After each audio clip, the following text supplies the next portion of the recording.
안녕하세요. 하이포르트 원장 박준성입니다. 자, 오늘은 지난 영상에 이어서 자기주도 학습 작성 방법에 대한 조금 더 심화된 내용을 다뤄볼까 합니다. 자, 제가 지난 영상에서 어떤 내용을 설명드렸죠? 자기주도 학습을 쓰려면 학습 소재가 있어야 되는데 그 학습 소재는 내 개인적 경험을 적는 것이 아니라 중학교 정규 교과 활동을 중심으로, 즉 중학교 학교 안에서 벌어진 일화나 개인적 탐구 경험을 중심으로 적어야 된다라고 말씀을 드렸습니다. 그러면 학교에서 내가 했던 양질의 활동, 그래도 퀄리티가 좋은 활동들이 있어야 생활기록부에도 좋은 내용, 키워드가 실리고 또 그걸 바탕으로 내가 자기소개서도 쓸 수 있는데 도대체 어떻게 해야 되냐? 특히 책을 많이 읽지 않은 경우, 혹은 내가 원치 않는 동아리에 들어간 경우, 혹은 내 진로랑 상관이 없어 보이는 동아리에 들어간 경우, 혹은 앞으로 남은 수행평가도 어떻게 활용하면 좋을지, 즉 생활기록부에 내가 원하는 내용을 만드는 법, 그리고 이걸 통해 자기소개서에 적을 만한 학습 경험을 만드는 노하우를 설명드리겠습니다. 오늘 영상은 사실 작년 기준으로는 수업을 하는 아이들에게만 제가 들려줬던 나름의 되게 꿀팁인데요. 올해부터는 이제 수강생 이제 상담 문의가 점점 많아지고 제가 모든 분들을 다 지도를 할 수가 없기 때문에 많은 부분을 공개하려고 합니다. 그래서 많은 분들에게 더 많은 선한 영향력을 주길 바라면서 오늘 영상 시작해 보도록 하겠습니다. 자, 첫 번째는 동아리입니다. 동아리 같은 경우에는 매년 초, 학기 초에 어떤 연락이 오냐면 선생님, 저희 아이가 특목고에 가고 싶어 하는데, 특목고라는 건 외국 국제고 자사고를 다 통칭하는 말입니다. 동아리를, 원하는 동아리를 못 들어갔습니다. 그러면 자기소개서 쓸 소재가 없는데, 어떻게 소재를 만들어야 되죠? 혹은, 동아리에 관련해서 또 많이 여쭤보시는 질문 중 하나는, 우리 아이가 동아리에 들어가긴 했는데, 진로랑 관련이 없는 동아리에 들어갔다. 이럴 경우에 어떻게 해야 되냐? 라는 말씀을 많이 하시는데요. 여러분, 방법은 언제나 있습니다. 다만 아직은 몰라서 그걸 못 찾았을 뿐이죠. 방법은 얼마든지 있으니 제가 설명드리겠습니다. 같이 찾아볼까요? 자, 첫 번째 예를 들어서 동아리를 하는데 아이의 관심사랑 진로랑 전혀 관계가 없는 동아리를 한 경우도 있죠. 예를 들어서 우리 아이는 외교에 관심이 많은 아이인데 한 게 그냥 독서 동아리 들어갔네. 왜냐하면 인원이 한정돼 있기 때문에 특히 중학교는 의무 배정을 해야 되기 때문에 내가 원치 않는 동아리 들어갈 확률이 높은 거죠. 고등학교나 대학교보다. 그래서 어쩔 수 없습니다. 그래서 너무 후회하지 마시고 안타까워하지 마시고요. 어쩔 수 없으니까. 어쨌든 우리는 현재 상황에서 할 수 있는 최선을 하면 되니까요. 자, 또 하나는 우리 아이는 뭐 과학 탐구에 관심이 있는데 아유 애가 철학 동아리에 들어갔다 하네. 그럼 도대체 자기소개서에 뭘 써야 되나? 생활기록부에 어떤 내용이 실리나 고민이 많으실 텐데요. 자, 제가 말씀드렸죠? 방법은 얼마든지 있습니다. 자, 제가 본격적으로 설명하기 전에 영단어 하나만 보고 가겠습니다. MIX. 이게 어떤 단어죠? 네, 믹스 커피 할 때 그 믹스입니다. 믹스라는 영단어의 뜻이 뭐죠? 섞는다 라는 뜻입니다. 혹은 믹스라는 단어가 와닿지 않으시면 뭐 블렌딩이라는 표현도 괜찮겠죠? 네. 저는 믹스가 조금 더 입에 익어서 믹스라는 표현을 써보도록 하겠습니다. 자, 왜 이 믹스라는 표현이 중요할까요? 외교랑, 즉, 우리 아이가 관심 있는 분야랑, 혹은 우리 아이의 진로랑, 현재 하고 있는 동아리 안에서 공통분모를 만들어서 이걸 섞으라는 겁니다. 다시, 내가 겉으로 봤을 때는 우리 아이가 진로랑 전혀 관련이 없는 혹은 직접적으로 연관이 없어 보이는 학교 활동을 하고 있을지라도 실질적으로 그 안에서 하는 활동 주제를, 탐구 주제를 아이의 진로랑 엮으면 된다는 말이에요. 그러니까 예를 들어볼까요? 독서 동아리인데 독서도 보통 선생님들이 정해주거나 혹은 아이들이 직접 선정할 수 있는 기회도 있겠죠. 그러면 혹은 이 책을 다 같이 읽어보자 하고 한두 명이 제안을 해서 책을 선정할 수도 있겠죠. 그러니까 이럴 경우에 내가 외교랑 관련한 독서를 제안을 해서 그 책을 읽고 또 그 책을 읽고 난 이후에 뭔가 나만의 갈제문을 만들어서 같이 토론 활동도 해봤다 라고 하면 겉으로 보기에는 우리 아이가 전혀 관련이 없는 동아리에 했을지라도 실질적으로 그 안에서 본인의 진로와 관련한 탐구를 했기 때문에 면접관 입장에서 원하는 내용이 들어가 있는 거죠. 다시 면접관들은 생활기록부도 봅니다. 자기소개서뿐만 아니라 생활기록부도 같이 보는데 생활기록부에서 아이의 진로 희망사항이나 진로를 봤을 때 외교 쪽에 관심이 있다고 하네. 근데 독서 동아리 했는데 아무 관계가 없어. 하고 평가를 안 하는 것이 아니라 정성평가를 하기 때문에 실질적으로 어떤 활동을 했는지 자기소개서에 기재가 되어 있거나 생활기록부 안에 외교 관련 독서에는 뭐뭐뭐를 읽고 어떤 주제를 제안해서 아이들과 함께 토론을 했다. 특히 그 토론 활동에서 이런 새로운 시각을 보여주어 본인의 꿈을 구체화할 수 있었다. 이런 식의 내용이 들어가면 완벽하죠. 그래서 겉으로 봤을 때 내 진로나 방향성과 관련이 없는 동아리를 해도 큰 무리가 없다는 겁니다. 자기소개서 소재를 만듦에 있어서. 자, 또 하나 볼까요? 이건 이제 보통 자사고 아이들이 많이 고민하는 질문인데, 선생님, 저는 과학 분야, 예를 들어서 저는 물리학이라든가, 혹은 뭐 저는 의과학 분야, 그러니까 메디컬 분야죠. 쉽게 말해서. 저는 메디컬 분야에 관심이 많고, 혹은 저는 뭐 우주공학, 음, 이런 분야에 관심이 있는데, 쌤, 저 철학 동아리 들어갔어요. 어떡하죠? 제가 뭐라 했죠? 다시 섞으면 됩니다.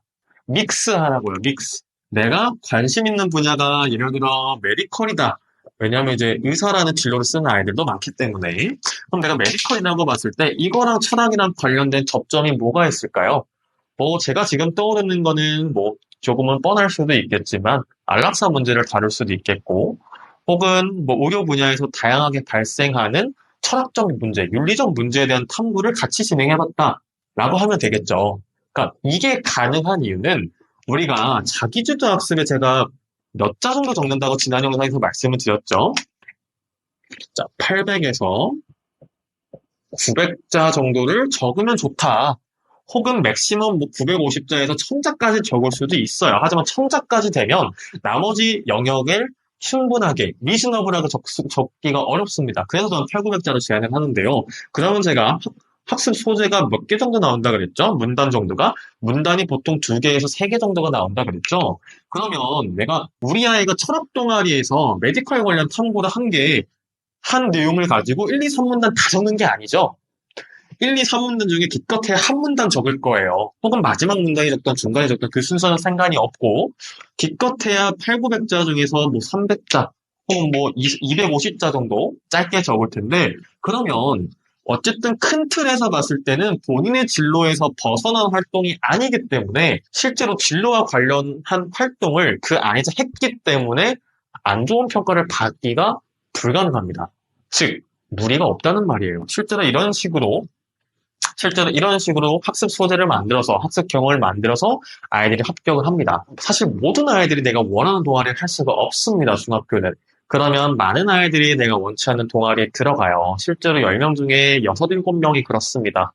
내가 철학 동아리 하고 싶다 해서 철학 동아리 들어가고, 내가 외교에 관심이 있다고 해서 외교 들어가고, 내가 영어 강사가 되고 싶다고 해서, 내가 통번역을 하고 싶다 해서 영어 관련 동아리에 들어가는 게 아니에요. 전혀 관련 없는 동아리를 어쩔 수 없이 합니다. 불가피하게. 그러면 그 상황을 외면하고 피할 것이 아니라 이런 식으로 내 진로와 관련한 공통분모를 찾아서 믹스하는 겁니다. 뭐라고요? 믹스, 섞으라는 말이에요. 이런 식으로 해서 학습 소재를 만들어라. 쉽게 말하면 제가 말씀드리는 말의 본질은 어떤 동아리를 하던 어떤 활동을 하던 그 활동 안에서는 내 진로와 관련한 탐구를 하면 된다라는 말씀입니다. 이것이 제가 드리고자 하는 말의 본질입니다. 자, 그래서 지금까지 이제 동아리에 대한 설명을 드렸고요. 아마 이해가 되셨으리라 생각이 됩니다. 이해가 안 되시면 따로 문의를 주시거나 연락을 주시면 제가 아이들 각각 개별적 상황에 맞춰서 진로에 맞춰서 조금 더 예시나 부가 설명을 드릴게요. 자, 그 다음에 뭐죠? 자, 수행평가입니다. 수행평가는 언제 하죠? 우리가 수업 시간에 하죠. 수업 시간이라고 하면은 정규 수업 시간 선생님들이 들어오셔서 티칭을 하고 그 안에서 발표도 하고 막 토론도 하고 수행평가 과제를 내주시고 발표 수행평가를 한다던가 글쓰기 수행평가를 한다던가 뭐 모든 활동을 한다던가 이런 식의 모든 활동을 다 통칭하는 말입니다. 수행평가인데요. 수행평가는 일단은 외고나 국제고는 빠집니다. 그러니까 빠진다는 말이 생활기록부에서 기재가 안 된다는 거예요. 그러니까 실제로 우리가 보는 생활기록부는 일반용 생활기록부고요. 우리가 외고국제고 연말에 제출할 때 내는 생활기록부는 외고국제고용 생활기록부라고 해서 조금 양식이 다릅니다. 그러면 모든 교과목 세부특기사항 내용이 빠져요. 그래서 수행평가 내용이 반영이 되지 않고 반면에 자사고는 모든 과목의 세부특기사항이 다 나오기 때문에 신경을 써야 됩니다. 자, 그런데 외국국제고는 그러면 수행평가 내용이 생활기록부에 빠지니까 수행평가 크게 신경 안 써도 되겠네? 이게 맞을까요? 아닙니다. 내 진로와 내가 꿈꾸는 미래 방향성과 관련한 직접 탐구 활동을 학교 수업 시간에 마저 하지 않으면 내가 개인적으로 공부한 내용밖에 적을 수가 없어요.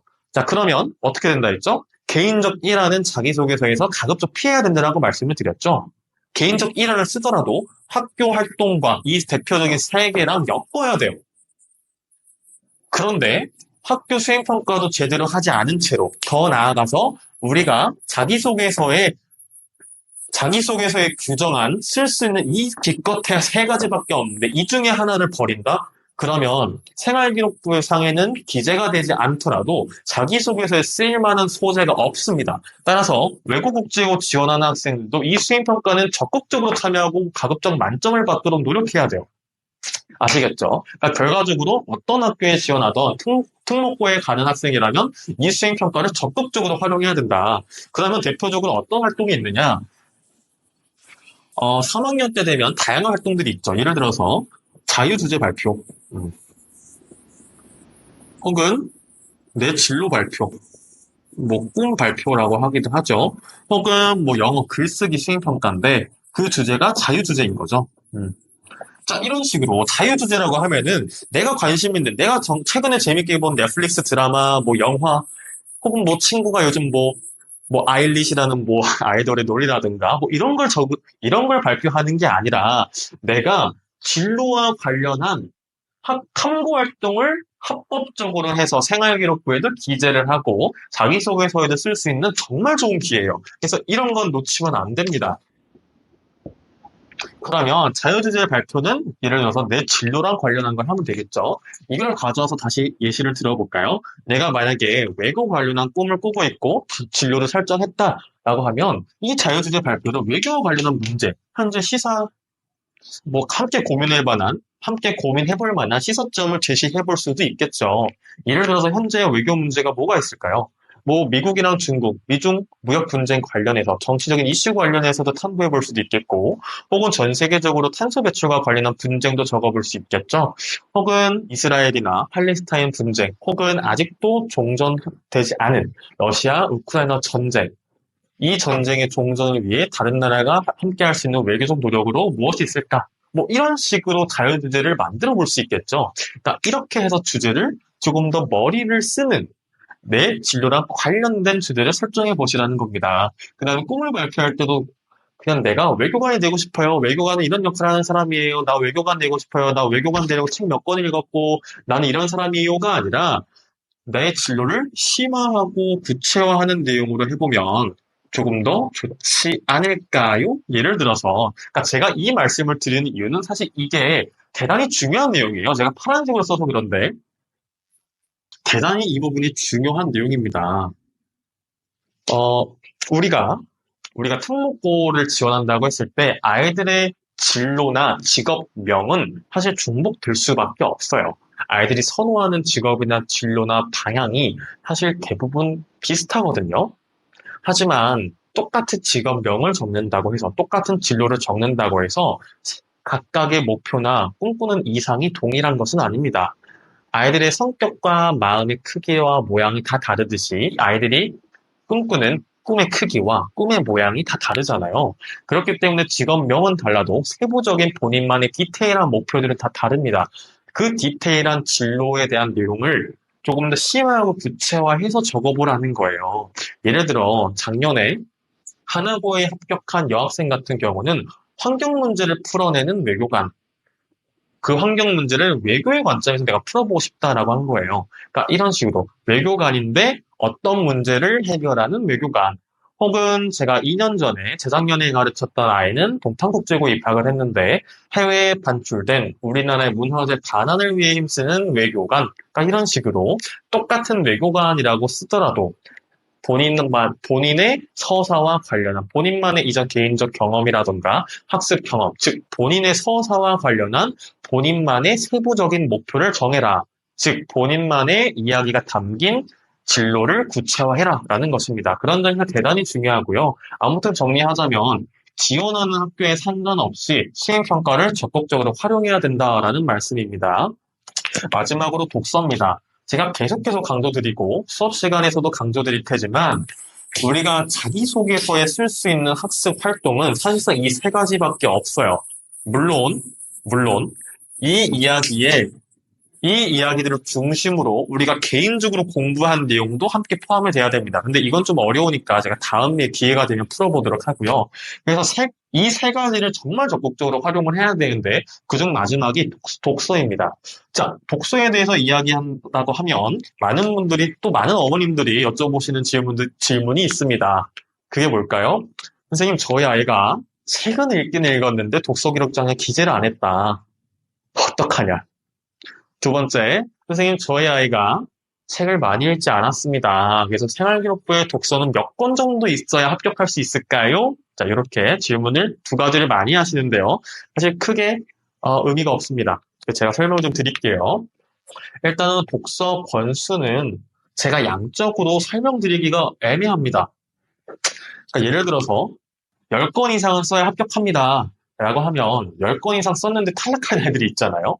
그러니까 그런 점에서 이거를 독서 권수와 합격 사이의 상관관계를 말하는 건 전 조금의 무리가 있다고 봅니다. 왜냐하면 우리가 양적 평가를 하는 것이 아니기 때문에, 그러니까 퀀티테이티브 평가를 하는 것이 아니기 때문에 이런 건 전 크게 의미가 없다고 생각하고 단 2권을 읽던 3권을 읽던 그 책이 이 아이에게 준 영향이 얼마나 되냐, 어떤 임팩트를 주었고 어떤 변화를 주었느냐가 더 중요하다고 생각해서 그런 질적인 측면, 질적인 영역에 포인트를 두고 생각을 하시면 좋겠고요. 그 다음에 독서는 내 진로와 직접적으로 연관된 탐구를 할 수 있는 가장 좋은 수단이자 기회입니다.